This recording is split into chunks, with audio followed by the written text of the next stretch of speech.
এই চমৎকার দুপুরে সূরাতুল আহজাবের ৩৫ নম্বর আয়াত তেলাওয়াত করেছি।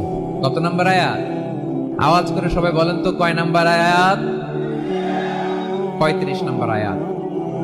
এই আয়াতে আল্লাহ তাআলা তার প্রিয় বান্দাদের 10টি বৈশিষ্ট্যের কথা বলেছেন। কয়টি? আজকে 10টি বৈশিষ্ট্য নিয়ে আমরা আলোচনা করব। আল্লাহ তাআলা কাদেরকে পছন্দ করেন? আমরা আল্লাহ তাআলার প্রিয় ভাজন, প্রিয় বান্দা হতে চাই কি চাই না? বলেন তো। চাই। এবং যাদের মধ্যে এই 10টি বৈশিষ্ট্য থাকবে তাদের জন্য আল্লাহ তাআলা ক্ষমা এবং মহা প্রতিদানের ব্যবস্থা রেখেছেন। এই 10টি গুণ যাদের মধ্যে থাকবে তাদের জন্য আল্লাহ তাআলা ক্ষমা এবং মহা প্রতিদানের ঘোষণা দিয়েছেন। সুবহানাল্লাহ বলেন। এবং এই 10টি বৈশিষ্ট্যের মধ্যে ইসলামের মৌলিক যে মূল্যবোধগুলো, মোরালিটি, এথিক্স, এগুলো চলে এসেছে। মৌলিক কথাগুলো দিন ইসলামের প্রায় সকল অনুষঙ্গের সমাবেশ ঘটেছে এই আয়াত। এবং এই আয়াতে পুরুষের পাশাপাশি নারীদেরকেও আল্লাহ তাআলা স্পেশাল গুরুত্ব দিয়েছেন। সুবহানাল্লাহ পড়বেন না? Gender equality in terms of getting rewards, প্রতিদান বা সওয়াব পাওয়ার দিক থেকে ইসলামে নারী পুরুষ সমান। অনেকে বলে ইসলাম নারীদেরকে ঠকিয়েছে, নারী পুরুষ নাকি সমান না। অনেক নারীবাদীরা বলেন, আমি প্রিয় বোনদের বলবো এই আয়াতের দিকে তাকান, সূরা আহজাবের 35 নম্বর আয়াতের দিকে তাকান। এই আয়াতে নারী পুরুষ সমান। সুবহানাল্লাহ বলেন তো সবাই। Gender equality in terms of getting reward, নেক কাজ করলে সওয়াব পাওয়ার ক্ষেত্রে পুরুষ যেমন নারীও তেমন। আল্লাহু আকবার। দান করলে পুরুষের যেমন সওয়াব, নারীরও তেমন সওয়াব। রোজা রাখলে পুরুষের যেমন সওয়াব, নারীরও তেমন সওয়াব। নাকি পুরুষ রোজা রাখলে বেশি সওয়াব, নারী রোজা রাখলে কম সওয়াব? হ্যাঁ, ব্যাপারটা কি এরকম? আওয়াজ করে বলেন ময়মনসিংহ, ব্যাপারটা কি এরকম? না, ইকুয়াল। নেক কাজের সওয়াব বা প্রতিদান পাওয়ার দিক থেকে সবাই সমান, নারী কিংবা পুরুষ, কোনো পার্থক্য নাই। প্রিয় ভাইরা, এই আয়াতে পুরুষের পাশাপাশি নারীদের কথা বিশেষভাবে বলা হয়েছে। এই আয়াতটি নাজিলের একটা প্রেক্ষাপট আছে, শানে নুজুল আছে। আমাদের প্রিয় আম্মাজান উম্মে সালামা রাদিয়াল্লাহু তাআলা আনহা, উনি একবার আল্লাহ রাসূল সাল্লাল্লাহু আলাইহি ওয়াসাল্লামকে বললেন, ইয়া নবী আল্লাহ, মালি আসমাউর রিজালা ইউযকারুনা ফিল কুরআন ওয়ান নিসাউ লা ইউযকারনা। নবী হে, এমন কেন? আমি কোরআনে দেখি যে প্রায় পুরুষদের কথা বলা হয় কিন্তু নারীদের নিয়ে কথা নাই। পুরুষবাচক শব্দ ব্যবহার করা হয়, নারীবাচক শব্দ ব্যবহার করা হয় না। এর কারণটা কি? ফাআনজালাল্লাহু তাআলা হাযিহিল আয়া। এরপর আল্লাহ তাআলা উম্মে সালামা রাদিয়াল্লাহু তাআলা আনহার এই কথার প্রেক্ষিতে, তার এই অ্যাপিল, তার এই আবেদন, তার এই আকাঙ্ক্ষা পূরণের জন্য এই আয়াতটি নাজিল করেন। চিল্লায় পড়েন সুবহানাল্লাহ। যাতে আল্লাহ তাআলা পুরুষবাচক শব্দের পাশাপাশি নারীবাচক শব্দও ব্যবহার করেছেন।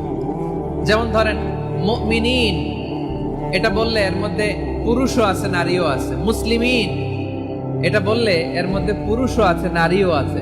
কিন্তু এই আয়াতে আল্লাহ তাআলা মুসলিমিন বলার সাথে সাথে আবার বলেছেন মুসলিমাত। ইন্নাল মুসলিমিনা ওয়াল মুসলিমাতি ওয়াল মুমিনিনা ওয়াল মুমিনাতি ওয়াল কানিতিনা ওয়াল কানিতাতি। পুরুষবাচক শব্দের পাশাপাশি আবার এক্সট্রা নারীবাচক শব্দ ব্যবহার করেছেন। আলহামদুলিল্লাহ বলেন। প্যান্ডেলে যে সমস্ত আমার বোনেরা নারীরা আছেন, আপনাদের খুব খুশি হওয়ার কথা যে উম্মে সালামা রাদিয়াল্লাহু তাআলা আনহা, আমাদের আম্মাজান বিষ্ণু ইসা ইসলামের প্রিয়তমা স্ত্রী, তিনি তো আপনাদেরই প্রতিনিধি, আপনাদের রিপ্রেজেন্টেটিভ হয়ে তিনি বলেছিলেন শুধু পুরুষবাচক শব্দ কেন, নারীদের কথা কই। আল্লাহ তাআলা নারীদেরকে খুশি করবার জন্য তাদের এই আবেদনের প্রেক্ষিতে প্রতিটি শব্দ পুরুষবাচক শব্দ ব্যবহারের পাশাপাশি নারীবাচক শব্দ ব্যবহার করেছেন। আওয়াজ করে পড়েন আল্লাহু আকবার। তার মানে নেক আমল করলে, ভালো কাজ করলে, সৎ কর্ম করলে সেটাতে নারী আর পুরুষ সমান। পুরুষ ইবাদত করলে যেই সওয়াব, নারীরা করলেও সেই সওয়াব। পড়েন সুবহানাল্লাহ। That means women has been given extra attention in this verse. Subhanallah. How sensible Islam is and how lucky we are. আমরা কত লাকি। নারীদের প্রতিনিধি উম্মে সালামা বলার সাথে সাথে তাদেরকে খুশি করার জন্য আল্লাহ পুরুষবাচক শব্দের পাশাপাশি নারীবাচক শব্দ দিয়ে একটা গোটা আয়াত নাজিল করেছেন। পড়েন সুবহানাল্লাহ। তাহলে আসুন আমরা দেখি কোন 10টি বৈশিষ্ট্য আল্লাহ তাআলা এখানে উল্লেখ করলেন যাদেরকে আল্লাহ তাআলা পছন্দ করেন। আওয়াজ করে আমার সাথে বলেন তো, এখানে কয়টা বৈশিষ্ট্যের কথা বলা হয়েছে? কয়টা? 10টা শুনবেন তো? শুনে একসাথে বিদায় নেবেন তো, নাকি আগে আগে উঠে যাবেন? শান্ত হয়ে বসুন আর আমার কথা শুনুন আমার প্রিয় ভাইরা। তাহলে যে 10টি বৈশিষ্ট্য আল্লাহ তাআলা পছন্দ করেন যে ইমানদার বান্দাদের মধ্যে থাক, তার 1 নাম্বার হচ্ছে আল্লাহ তাআলা বলছেন ইন্নাল মুসলিমিনা ওয়াল মুসলিমাতি, নিশ্চয়ই মুসলিম পুরুষ এবং নারী, নিশ্চয়ই মুসলিম পুরুষ এবং নারীকে আল্লাহ পছন্দ করেন। আমরা মুসলিমরা সবাই এখানে? আওয়াজ করে বলেন আমরা মুসলিম কিনা? মুসলিমিন ওয়াল মুসলিমাত, মুসলিম পুরুষ এবং নারীকে আল্লাহ পছন্দ করেন। ইসলাম মানে হচ্ছে আত্মসমর্পণ করা, সারেন্ডার করা। ইসলাম মানে সারেন্ডার করা কার সামনে? আল্লাহর ইচ্ছার সামনে, আল্লাহর আদেশের সামনে, আল্লাহর আইনের সামনে আত্মসমর্পণের সারেন্ডারের নামই হচ্ছে ইসলাম। চিল্লায় বলেন ঠিক কিনা? কেউ যখন নিজেকে মুসলিম বলে দাবি করে, তখন আল্লাহর কোন বিধান আসলে, আল্লাহর কোন আইন তার সামনে আসলে সেটা মানবো কি মানবো না এমন কথা বলার তার সুযোগ নাই, মানতেই তাকে হবে। আওয়াজ করে বলেন ঠিক কিনা? আয়াতের পরে আল্লাহ বলছেন ওয়ামা কানা লি মুমিনিন ওয়ালা মুমিনাতিন ইযা কাদাল্লাহু ওয়া রাসূলুহু আমরান আন ইয়াকুনা লাহুমুল খিয়ারাতু মিন আমরিহিম। আল্লাহর পক্ষ থেকে কোন বিশ্বাসী নারী পুরুষের সামনে যখন কোনো বিধান আসে, কোনো আইন আসে, তখন সে আইন সে মানবে না এমন কোনো অপশন তার নাই। মানলেও হবে, না মানলেও হবে এমন কোনো অপশন আছে নাকি বলেন? এমন কোনো অপশন নাই। আল্লাহর আদেশ আসার সাথে সাথেই সেটার সামনে আমরা সারেন্ডার। ঠিক কিনা বলেন? আল্লাহর আদেশ আসলেই সারেন্ডার, আল্লাহর কথা আসলেই সারেন্ডার। এখানে আমার কথা চলবে? প্রিয় ময়মনসিংহবাসী আওয়াজ করে বলেন আল্লাহর আদেশের সামনে আমার নিজের কোনো ইচ্ছা আছে? আমার কোনো কথা আছে? যারা আল্লাহর আদেশের সামনে নিজেকে সঁপে দেয়, যারা আল্লাহর আদেশের সামনে নিজের ইচ্ছাকে বিসর্জন দেয়, যারা আল্লাহর বিধানের সামনে নিজের কথা, খায়েশ সবকিছুকে স্যাক্রিফাইস করে, তারাই হচ্ছে মুসলিম। সুবহানাল্লাহ বলেন। এজন্য আল্লাহ বলেন আমার প্রিয় বান্দাদের প্রথম বৈশিষ্ট্য তারা হচ্ছে ইন্নাল মুসলিমিনা ওয়াল মুসলিমাতি, তারা আমার বিধানের সামনে আত্মসমর্পণ করে, আমার আইনের সামনে আত্মসমর্পণ করে, আমার কথার সামনে তারা কোনো কথা বলে না। কারণ গোটা দুনিয়ায় আকাশে কিংবা জমিনে যেখানেই যেটা থাক না, সব সারেন্ডার করেছে এক সত্তার সামনে। জোরে বলেন তিনি কে? রব্বুল আলামিন বলেন ওয়ালাহু আসলামা মান ফিস সামাওয়াতি ওয়াল আরদি তাওআন ওয়া কারহা ওয়া ইলাইহি ইউরজাউন। আকাশ কিংবা জমিনে যেখানেই যেটা থাক না, সব কিছু সারেন্ডার করেছে একজনের সামনে। আওয়াজ করে বলতে হবে তিনি কে? সব আল্লাহর সামনে সারেন্ডার করে। সারেন্ডার আমরাও আল্লাহর ইচ্ছার সামনে সারেন্ডার। আল্লাহর কোনো বিধান দিয়ে যদি কেউ কোনো নসিহত করে, আপনি শুনবেন না? না রেগে যাবেন? আল্লাহর আইন দিয়ে যদি আপনাকে আদেশ করা হয়, উপদেশ দেয়া হয়, আপনি শুনবেন না? নাকি রিঅ্যাক্ট করবেন? না, খবরদার রিঅ্যাক্ট করা যাবে না। আল্লাহর বিধানের সামনে বিশ্বাসী বান্দার কোনো অপশন থাকে না, কথা থাকে না। চিল্লায় বলেন ঠিক কিনা?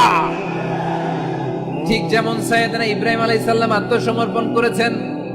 আল্লাহ তাআলা বলেন ইয ক্বালা লাহু রাব্বুহু আসলিম ক্বালা আসলামতু লিরাব্বিল আলামিন।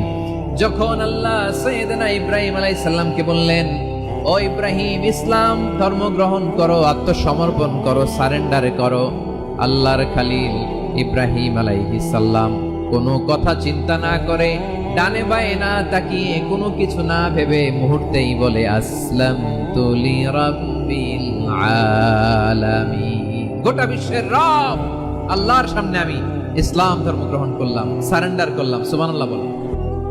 আল্লাহ বলতে দেরি, সারেন্ডার করতে দেরি নাই। এভাবে নিজেকে আল্লাহর সামনে সঁপে দিতে হবে। আবার সাইয়েদনা ইউসুফ আলাইহিস সালাম বললেন তাওয়াফফানি মুসলিমান ওয়া আলহিকনি বিস সালিহিন। ও আল্লাহ, মুসলিম হিসেবে তুমি আমাকে মৃত্যু দাও আর নেককারদের সাথে তুমি একত্রিত হওয়ার তৌফিক দাও। তাহলে আত্মসমর্পণকারী হিসেবে আমরা বাঁচতেও চাই, মরতেও চাই, ঠিক কিনা বলেন? তাহলে 10টা বৈশিষ্ট্যের প্রথম বৈশিষ্ট্য হচ্ছে আমরা আল্লাহর সামনে সারেন্ডার করব। আল্লাহর আদেশের সামনে আমার কোনো অপশন নাই যে আমি এটা চয়েস করলেও পারি, না করলেও পারি, মানলেও পারি, না মানলেও পারি, এরকম অপশন ইখতিয়ার কি আল্লাহ আমাকে দিয়েছে? না। সারেন্ডার, আল্লাহ তুমি যা বলেছো আমান্না, আমান্না, আতা'না, আমান্না, আসলামনা, আল্লাহ মেনে নিলাম, শুনলাম, পালন করলাম। এটাই হচ্ছে মুসলিমের বৈশিষ্ট্য। আমার প্রিয় ময়মনসিংহের ভাইয়েরা, এই দুনিয়াতে সব নবীরা মুসলিম ছিলেন। সব নবীরা সাইয়েদনা ইব্রাহিম আলাইহিস সালামের মতো, ইউসুফ আলাইহিস সালামের মতো আল্লাহর আদেশের সামনে আত্মসমর্পণ করেছে।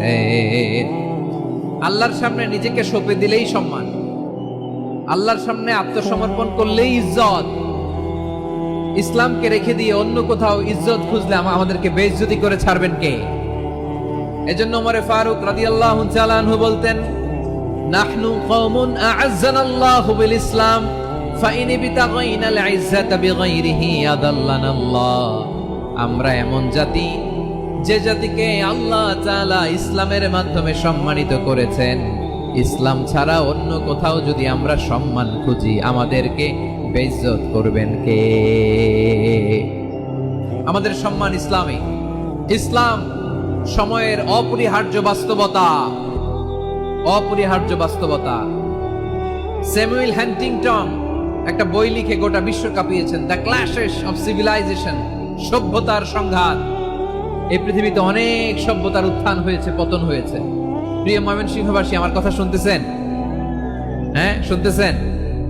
দেখি আওয়াজ করে পড়েন তো, লিল্লাহে তাকবীর। সবাই পড়েননি? এত লক্ষ মানুষ তাকবীর দিলে এই আওয়াজ হয়? আমি বিশ্বাস করি না। সবাই পড়েন নাই। সবাই গলা ছেড়ে দিয়ে আওয়াজ করে পড়ুন তো, লিল্লাহে তাকবীর,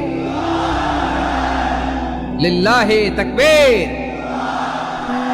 লিল্লাহে তাকবীর। দ্য ক্ল্যাশেস অফ সিভিলাইজেশন, সভ্যতার সংঘাত। স্যামুয়েল হ্যান্টিংটন একটা বই লিখে গোটা বিশ্ব কাঁপিয়েছেন। বিভিন্ন সভ্যতার উত্থান এই পৃথিবীতে ঘটেছে, আবার পতন হয়েছে। এই পৃথিবীতে এসেছে আর্য সভ্যতা, বৈদিক সভ্যতা, মেসোপটেমীয় সভ্যতা, মহেঞ্জোদারো সভ্যতা, সিন্ধু সভ্যতা, অনেক সভ্যতা। এখন চলতেছে পাশ্চাত্যের ডোমিনেশন, তারা এখন সুপার পাওয়ার। স্যামুয়েল হ্যান্টিংটন বলে, এক সভ্যতা, এক সুপার পাওয়ার বেশি দিন প্রভাব খাটাতে পারে না। এই পাশ্চাত্যের এই সভ্যতারও একদিন কবর রচিত হবে, এটাও একদিন নিচে নামতে বাধ্য হবে। এরপরে এমন এক সভ্যতা দাঁড়াবে, যে সভ্যতার পতাকার মধ্যে থাকবে লেখা লা ইলাহা ইল্লাল্লাহ। ওই সভ্যতার পতন পৃথিবীর কেউ করতে পারবে না। চিল্লায় বলেন ঠিক কিনা? সেটাই হচ্ছে ইসলাম। নাহনু কওমুন আ'আজ্জানাল্লাহু বিল ইসলাম। আমরা এমন জাতি, যে জাতিকে ইসলাম দিয়ে সম্মানিত করেছে কে? ফাইন ইবতাগাইনাল ইজ্জাতা বিগাইরিহি আদান্নাল্লাহ। ইসলাম ছাড়া অন্য কোথাও যদি আমরা সম্মান তালাশ করি, আমাদেরকে আল্লাহ তাআলা অপমানিত করে ছাড়বেন। একটু জিকির করেন, সুবহানাল্লাহ, আলহামদুলিল্লাহ, লা ইলাহা ইল্লাল্লাহ, সুবহানাল্লাহ, আলহামদুলিল্লাহ, লা ইলাহা ইল্লাল্লাহ, সুবহানাল্লাহ, আলহামদুলিল্লাহ, লা ইলাহা ইল্লাল্লাহ। সবাই পড়ুন, সুবহানাল্লাহ, আলহামদুলিল্লাহ, লা ইলাহা ইল্লাল্লাহ। আল্লাহ নামের জিকির করবে যারা, আল্লাহর কাছে প্রিয় তারা, আল্লাহর কাছে প্রিয় যারা।